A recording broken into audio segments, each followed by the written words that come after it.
Welcome to The Explainer. Today, we are peering straight through the microscope into the incredible, high-stakes engineering behind one of the world's most ubiquitous materials, viscose fiber.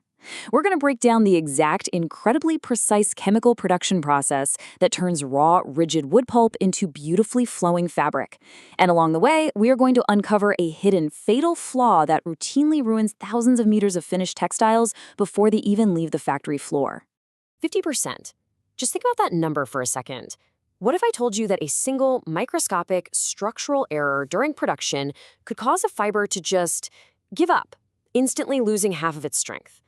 A shocking number of textile brands actually have no idea why their seemingly perfect, brand new fabric suddenly experiences this catastrophic failure. And that really brings us to the core mystery we're unpacking today.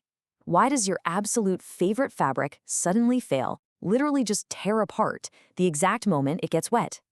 To understand this massive vulnerability and exactly how chemical engineers spot it and prevent it, we kind of need to hit rewind and go back to the very beginning of this fiber's history. So, back in the late 1800s, the textile world was facing a massive bottleneck. Natural silk was just outrageously expensive, and fully synthetic fabrics, well, they didn't even exist yet. But then, in 1892, a huge breakthrough happened.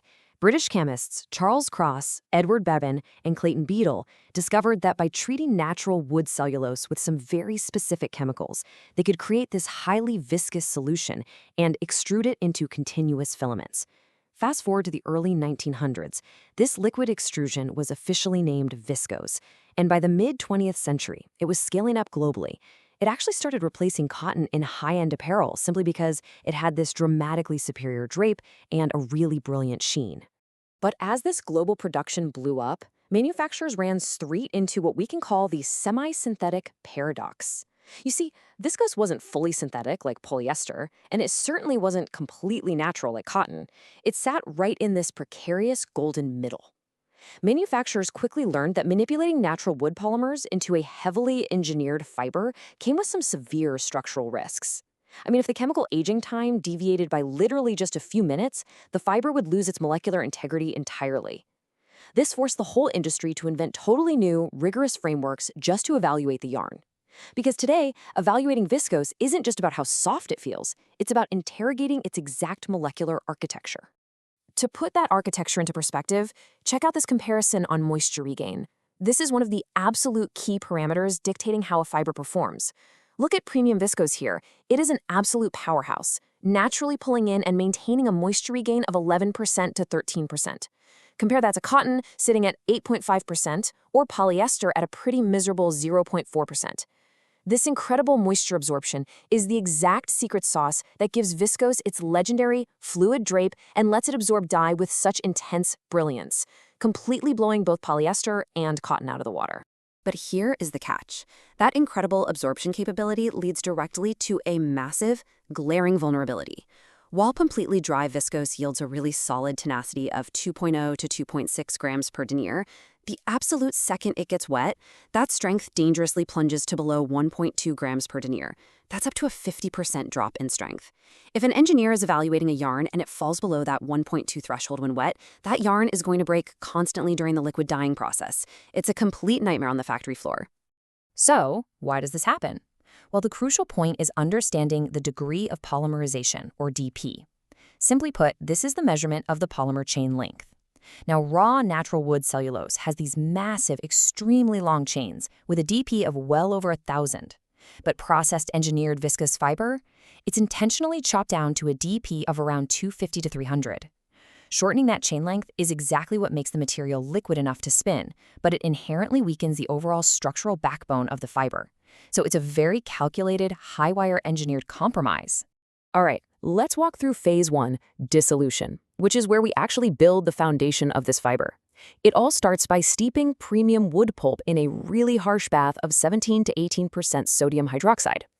Those swollen cellulose sheets are then aggressively pressed and shredded into these fluffy, high-surface area pieces that the industry calls white crumbs.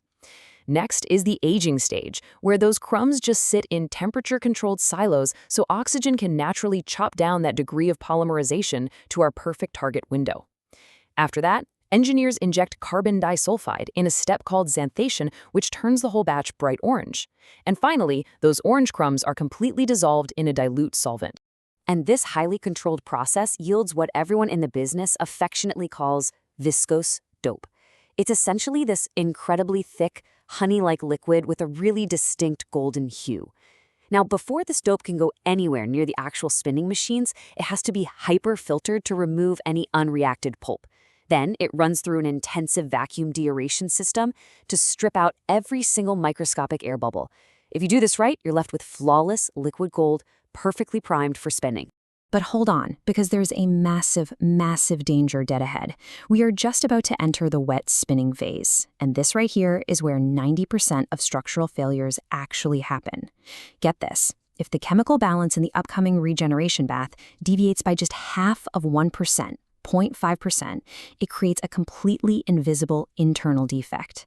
Your entire multi-ton batch of fabric is fatally compromised before a single thread is even woven. Let's see exactly how this fragile process works. Welcome to Phase 2, Regeneration. So that perfectly de-aerated viscose dope gets pumped straight through precious metal spinnerets. And each one of these has thousands of microscopic holes. It's extruded directly into a highly sensitive, acidic regeneration bath, which instantly solidifies the liquid streams.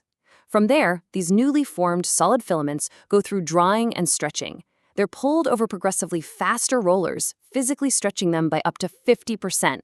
Next comes washing and purification to pull out the sulfur and salts. By the way, if you skip this step, the residues will literally cause the fabric to turn a nasty yellow while sitting on store shelves. Finally, the filaments are chopped to incredibly precise lengths, exactly 38 millimeters if they're going into cotton blends, or over 70 millimeters for wool blends. Honestly, it's absolutely mind-blowing what goes on during that mechanical stretching phase. When the fiber first shoots out of the acid bath, it's essentially just a super weak chemical gel.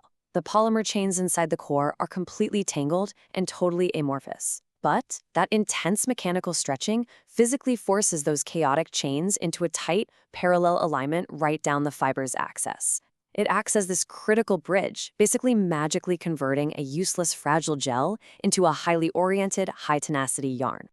Before we reveal exactly what happens when that chemical bath goes wrong, let's quickly connect this microscopic engineering to the real world. Because of its structural versatility, viscose totally dominates global consumption. 70% goes straight to premium apparel, think luxury dresses, knitwear, and high-end linings, because of that beautiful drape and brilliant dye affinity. 12% goes into home textiles, like those super cooling summer bed sheets, all thanks to that high moisture regain we talked about. And incredibly, 18% goes to industrial nonwovens. Because it's so highly absorbent and breaks down naturally, it's an indispensable, eco-friendly material for sterile medical whites and surgical dressings. It's totally wild to think that the exact same wood pulp process creates both luxury red carpet gowns and sterile medical wipes. Okay, it is time to solve the core mystery we set up at the very beginning. What is the exact mechanism that causes catastrophic fabric tearing?